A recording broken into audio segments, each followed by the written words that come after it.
Biratangaje kumva umukinnyi wabaye rurangiranwa mu bihe byiwe agakora ibitarakorwa n'abandi, akubaka izina ku buryo bukomeye. Biratangaje ariko kandi birababaje kuba ababyeyi biwe bageze aho bagurisha mu cyamunara bimwe mu bikoresho yasize kugira ngo bashobore kwikenura. Benshi ntibumva ukungene umuntu wasize amamiliyaridi n'amamiliyaridi ababyeyi be bashobora kubaho mu bukene butagira izina. Ushobora kwibaza ngo mbega yoba yariye nabi canke byagenze gute?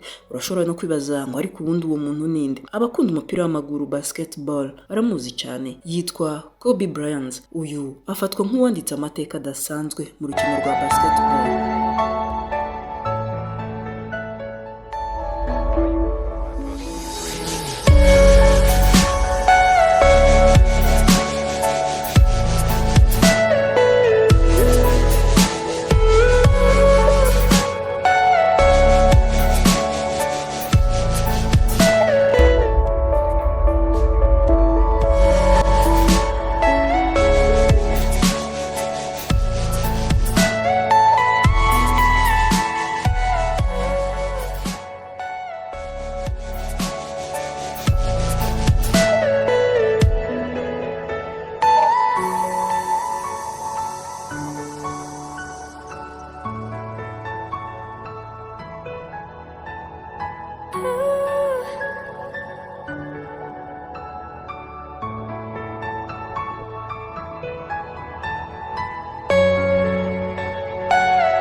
Kobe Bryant yavukiye muri Leta Zunze Ubumwe za Amerika ku igenekerezo rya 23 ukwezi kw'indwi umwaka w'1978.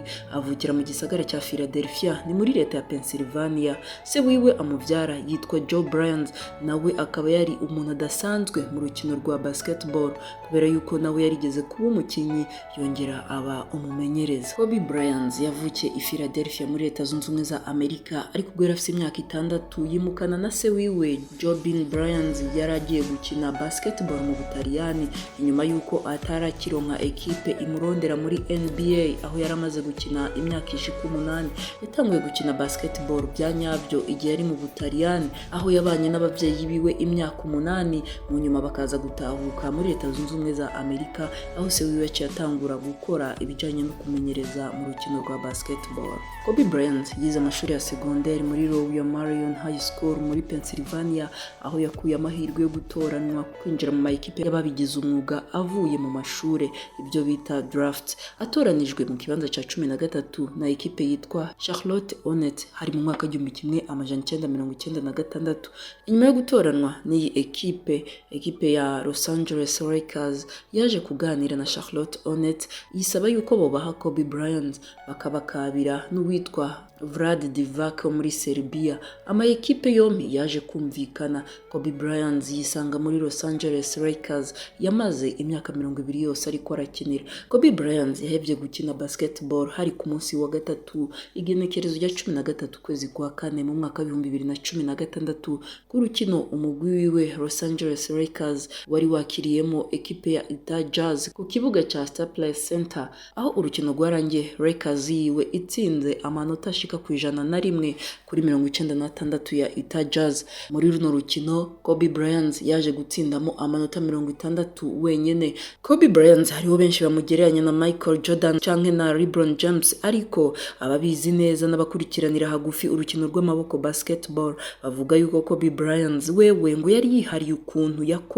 yakora mu buryo bwiharije, kubera yuko igihe abandi bose baba baje ku kibuga canke muri sale bakoreramo entraînement wewe basanga yamaze kuhashika akahashika akagira entraînement n'abandi ariko abandi ubwo batashe we wagasigara akora entraînement. Nibyo rero benshi bafatiraho bamutandukanya na Jordan canke na LeBron James, ariko kandi naco gituma bazokubwira ngo nimba ushaka kuba nk'abandi bose ubwo nyene uzokora nk'abandi bose, ariko ni washaka kushika ku bidasanzwe nawe wenyene uzokora ibidasanzwe bitandukanye n'ivyo abandi bose bakora.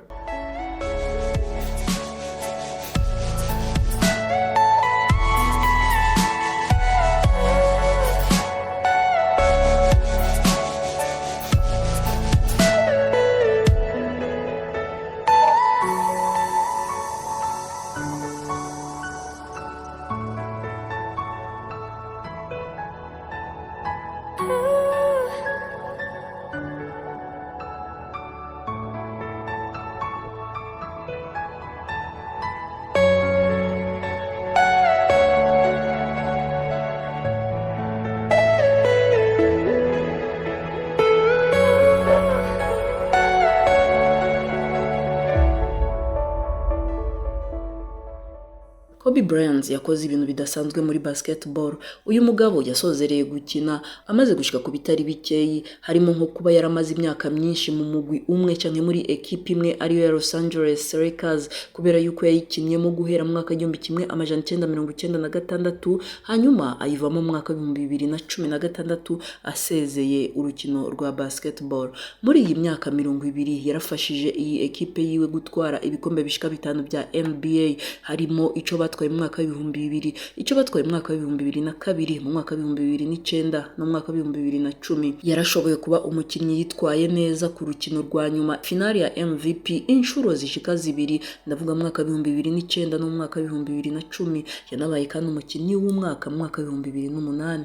Yarakinye inkino z'abakinnyi beza batoranijwe ivyo bita All Stars Games inshuro zishika 18. Muri izo nshuro akaba yarashoboye gutangura inshuro 15 zose. Yabaye umukinnyi yarushije abandi MVP muri All Stars inshuro zishika 4, ndavuga mu mwaka 2002, umwaka 2007, umwaka 2009 n'umwaka 2011. Yaratoranijwe muri ekipe ya mbere y'ihiganwa rya NBA inshuro zishika 11. Yaratoranijwe kandi muri ekipe ya kabiri y'ihiganwa inshuro 2, ndavuga mu mwaka 2000 no mu mwaka 2001. Yaratoranijwe muri ekipe ya gatatu y'ihiganwa inshuro zishika 2, mu mwaka 1999 no mu mwaka 2005. Yaratoranijwe muri ekipe ya mbere y'abamyugariro beza inshuro zishika 9, harimo muri 2003, 2004, 2006 na 2011. Kobe Bryant yarabaye umukinnyi watsinze amanota menshi mu mwaka w'inkino gusumbya abandi inshuro 2, mu mwaka 2006 no mu mwaka 2007. Yaratoranijwe mu mugwi wa kabiri w'abakinnyi bashasha mu mwaka 1996. Niwe mukinnyi yaramaze gutsindira Los Angeles Lakers amanota menshi ashika 33,630. Muri rusange ari mu batanze imipira myinshi yabyaye amanota, ibyo bita assist. Uyu mukinnyi yatwaye igikombe cya Naismith Player of the Year gihabwa umukinnyi mwiza mu mashuri ya secondaire hari mu mwaka 1996. Kobe yaratwaye kandi umudari w'inzahabu inshuro 2 muri 2008 na 2012 mu nkino za Olympic ari kumwe na ekipe y'igihugu ya Leta Zunze Ubumwe za Amerika. Isunzwe ibiharuro, Kobe Bryant yarubatse amateka adasanzwe, yongera yubaka izina muri basketball. Iyo bavuze igiharuro 48,637 humvikana neza iminota Kobe Bryant yakinye muri NBA, akaba ari uwa gatandatu mu bamaze gukina myinshi mu mateka ya NBA.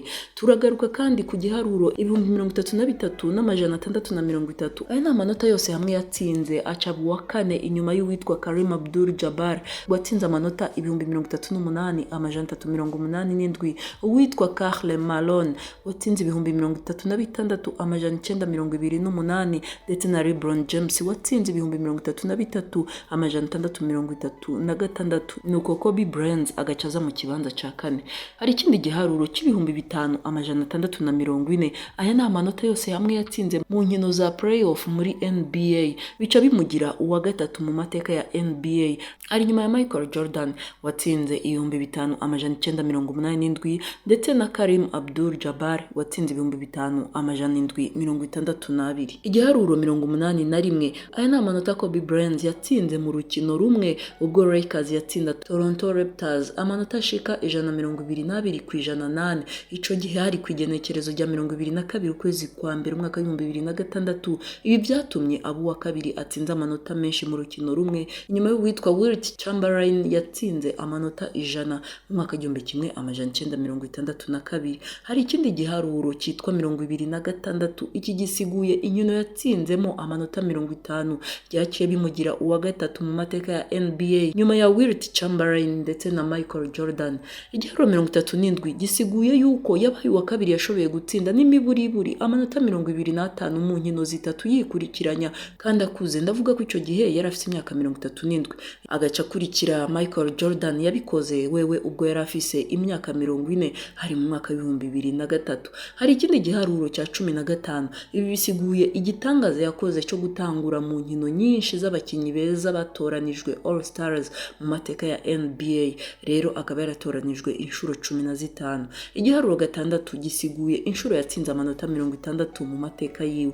Hanyuma igiharuro 17 kikaba gisiguye inshuro yabaye umukinnyi w'ukwezi mu mateka yiwe. Igiharuro 12 gisigura yuko yashoboye gutsinda amanota 3 inshuro 2 mu rukino rumwe, ikintu kidasanzwe asangiye n'uwitwa Stephen Curry ndetse na Daniel Marshall. Mu buzima bwe bwo gukina Kobe Bryant yambaye nimero 2 arizo 8 ndetse na 24. Akaba mu gusozera yaravuze ati siniyumvisha kandi sintahura uburyo imyaka 20 iheze, gusa byari indoto zanje gukina muri iyi ekipe nakuze nkunda. Kuri runo rukino ari narwo rwabaye rwa nyuma yanasezereye ko gukina basketball. Yarakoze ikindi gitangaza cyo kuba ariwe mukinnyi akuze ku myaka yiwe 37 yashoboye gutsinda amanota 60 ndetse anakora igitangaza cyo kuba ariwe mukinnyi yatsinze amanota menshi mu rukino rumwe muri uwo mwaka w'inkino w'ibihumbi 2015 ushira w'ibihumbi 2016. Kubera ibitangaza yakoze mu rukino rwa basketball, itariki ya 24 z'ukwezi k'umunani nibwo hazokwama hahimbazwa umunsi wahariwe kwibuka amateka ya Kobe Bryant, icyo bise Kobe Bryant Day. Uyu akaba yari umukinnyi w'igitangaza mu rukino rwa basketball nk'uko natanguye mbikubwira. Kobe Bryant n'umukobwa wiwe Gianna Bryant baguye mu mpanuka y'indege yo mu bwoko bwa kajugujugu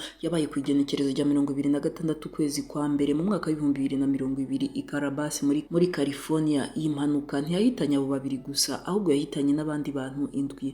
Bose hamwe baba abantu bahitanwe n'indege bashika 9.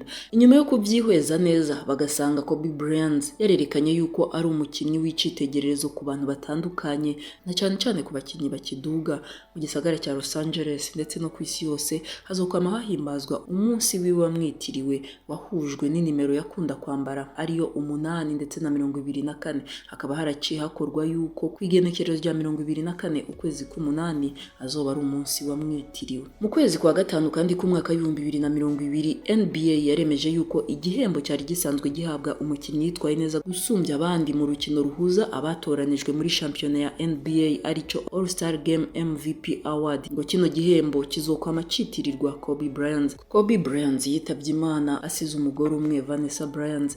Babyaranye abakobwa 4 ariho Gianna ari nabo bitabanye Imana na se wiwe Natalia, Bianca ndetse na Capri. Kobe Bryant benshi baramutwenga ngo kubera yabyaye gusa abakobwa, ariko we yavuga yuko naho bumusubira kumuhitishamo canke naho yosubira ngo nubundi yosubira akabyara umukobwa atasoni bimuteye. Kobe Bryant n'umugore wiwe Vanessa Bryant bamenyanye mu mwaka 1999. Igihe bamenyana Kobe Bryant yari ko arafata amasanamu y'indirimbo yiwe. Si benshi babizi yuko yigeze kubikora akaba umuririmbyi waririmba mu mudiho wa rap, ariko yarabikoze naho bamenyaniye n'uyu mugore wiwe Vanessa kuko wewe yari muri babakobwa beza bakoresha batamba mu maklip video y'abaririmbyi. Uyu mukobwa Vanessa Bryant akimenyana na Kobe Bryant batanguye gusohokana yaragiye abwira bagenzi biwe ati ubu umusheri wanje ni Kobe. Baramubaza bati Kobe uyuhe?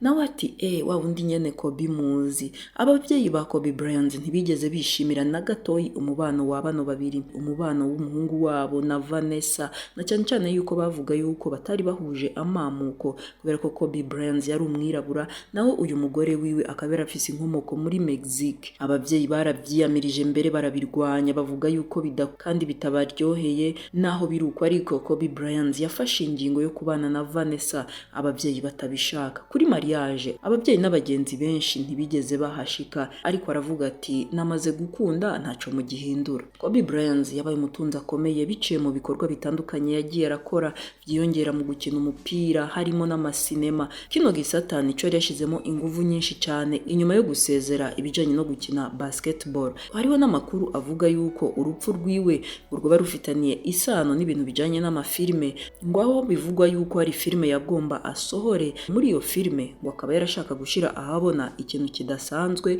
cyari gushobora kunyiganza igihugu ciwe. Natangwe nkubwira ni ababyeyi babyaye umuntu nk'uyu barashitse naho badandaza ibintu byiwe yasize kugira ngo bashobore kwikenura. Uti byagenze gute? Ubundi Kobe Bryant n'umugore wiwe bubakanye uko gusa ata contrat de mariage ihabaye nk'uko abandi batunzi benshi cyangwa abandi bastari na cyane cyane mu bihugu byo hanze bakunda kubikora. Ibi rero byatumye amafaranga yose ya Kobe Bryant acaba ay'umugore wiwe, yaba igihe yari akiriho n'igihe yari amaze kwitaba Imana. Ababyeyi ba Kobe Bryant gushika n'uyu munsi baracyariho, aho bavukana nabo baracyariho, ariko haravuzwe cyane ubukene muri uyu muryango wabo kubera yuko batigeze bahuza n'umukazana wabo Vanessa Bryant. Nta kintu na kimwe yigeze abaha, nta n'amafaranga na make yigeze abaha ku mafaranga menshi bivugwa yuko Kobe Bryant yasigiye umugore wiwe. Mbere hariho n'abavuga yuko yoba arenga imiliyaridi z'amadolari y'abanyamerika, ariko ngo byaranse yuko yobaha n'umuriyoni w'amadolari y'abanyamerika canke n'amajana 5 canke n'ijana ry'amadolari y'abanyamerika kugira ngo abafashe ababe hafi.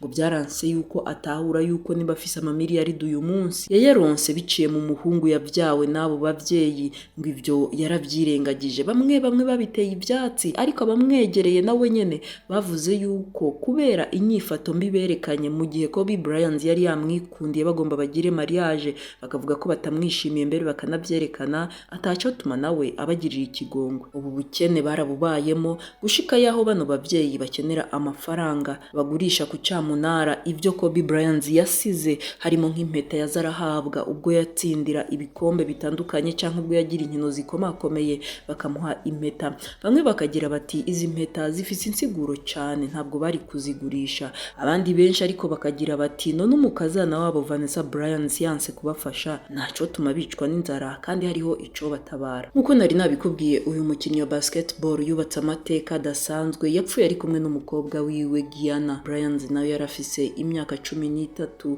mbere n'abandi bantu 7 baguye muri iyo mpanuka. Ico gihe Kobe Bryant wewe yarafise imyaka 41.